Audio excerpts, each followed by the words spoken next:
to Rhino Rugby, the official equipment and kit supplier of the Penn Mutual Collegiate Rugby Championship. To purchase officially licensed replica jerseys as worn by the teams and other products, log on to usa.rhinorugby.com.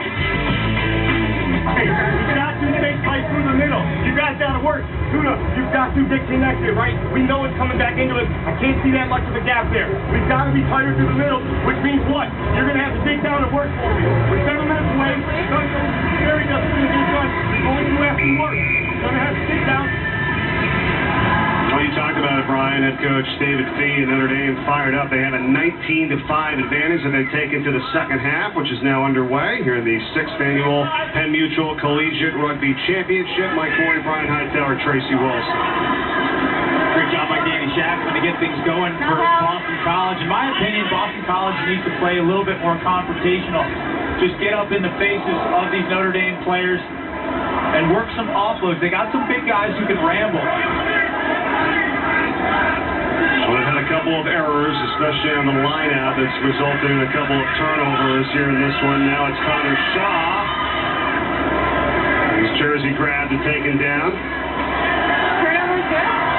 Still at Boston College. Now, how about the other players coming in there, Brian, and kind of making tackles on the other opponents? And no infractions or anything on that last sequence? No, there were, a couple turnovers back-to-back. First, Notre Dame had stolen it.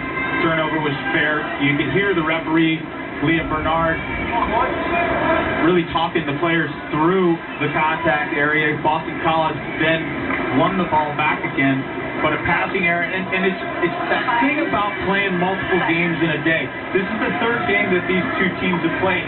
What you're going to notice is the lines are coming up a little bit flatter. So instead of that depth where people have the juice to run onto a ball, they're taking the ball flatter, and it makes it easier to defend.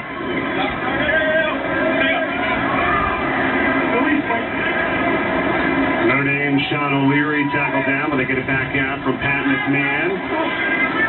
And that's the thing I don't think people understand or realize when you talk about it, just 7-minute halves, running clock. Well, that's not too long, you say. However, they're playing multiple matches every day, and I think you're right, Brian. You're starting to see some of the fatigue settle in here in these later matches this afternoon. Well, if anyone has any doubts about the fitness levels and what the demands are of this sport, go out and sprint for a mile, and then do it again an hour later. And that's what these guys are doing.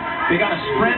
The bare minimum that they're going to run is a mile on this field in 14 minutes. Right here, please. Mark here. And then, you fold in the fact that not only are they sprinting a mile, but they're getting hit. Well, look at this here as Danny Shackman is able to go in for Boston College and gets the try. Huge try for Boston College, and I was going to say after the break that the next team that scores,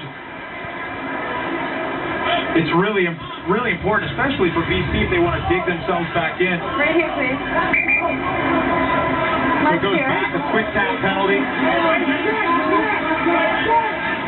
don't think Notre Dame was ready for it. Yeah, that's just one of those rookie errors where you never turn your back to the ball. And that's what happens there. I think that was Dan Conley who just turned his back to Danny Shackman. He quick taps the ball and runs right around him. Never saw him coming. Heads up play by Shackman.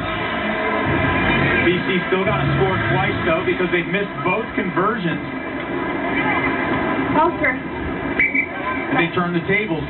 They saw Notre Dame do this earlier. They just kicked the ball, it lands in play, and then bounces out. So they're going to force Notre Dame to win the ball back deep inside their own territory. Now, that's the case. Could they have also decided to have a scrum or a line-out? Is that the case? No, not on this one. The ball bounces in play and then bounces out. It's going to be a line-out. The only time we get a choice is if you knock the ball forward and it goes into touch at the same time. So 2 infringements in a row. Right, and then the team gets a choice. So here is Notre Dame. Tyler Plants, you got to double him up. He's a fullback for the Notre Dame football team. You got to put bodies on it. 19-10, Fighting Irish with 2:45 left in the second half. Yeah, and what Berard is saying here, the referee, is that when you're held, you can't stand back up with the ball. You got to release it. Boston College doing a nice job on defense. They got to score quickly, though, because they need 2 scores before the final whistle. That was another quick restart there for Boston College, but Notre Dame was ready for it this time, and now Nick Savage. Fair contact. Yeah, and McMahon goes in, does a great job stealing the ball.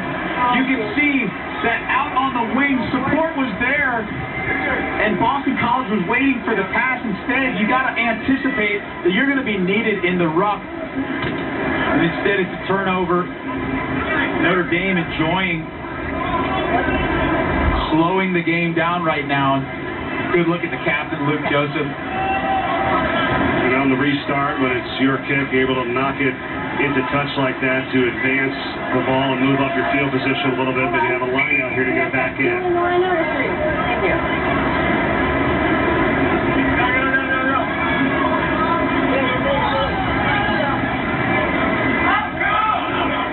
Good line out to the target, McMahon.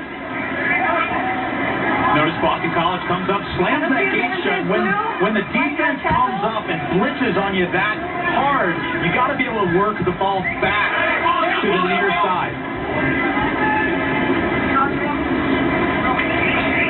And McMahon staying in, gets it back. Offside there on Nick Savage. So Boston College had done the work. They actually had the Notre Dame ball carrier in touch. They would have gotten the ball back because Savage was offside.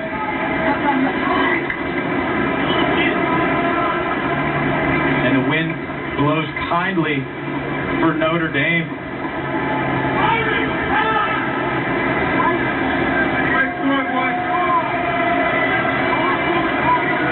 There's 40 seconds left in this second half. Notre Dame with a 9-point advantage. Again, McMahon. Joseph's been solid with his throws, and that's been a huge component to this game. Why not on the line at it there after he catches it, flip it back right away? He stays with it and gets tackled and have to go back with it. Well, it's the way you set it up. You're either going to go to the ground, you know that there are players there that can win ball for you, so not every ball has to be a tap back.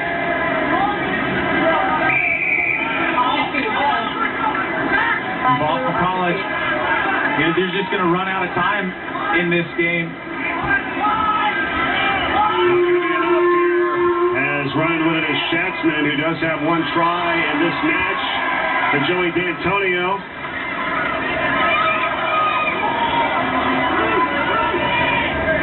Really tackled down, flips it back, they still have it. But there's no way to get 9 points here.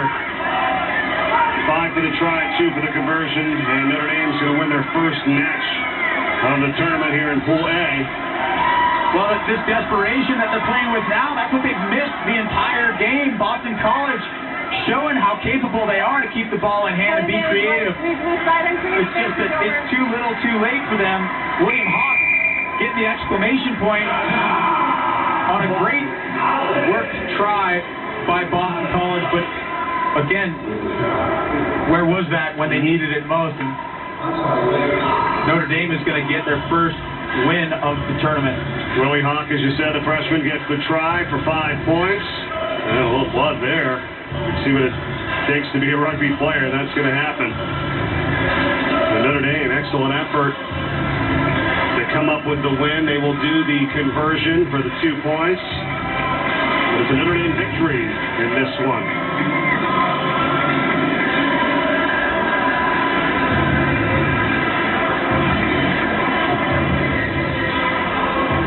Kickoff to the right, and Notre Dame, 19-15. They win it over Boston College here in Pool A. We've got air.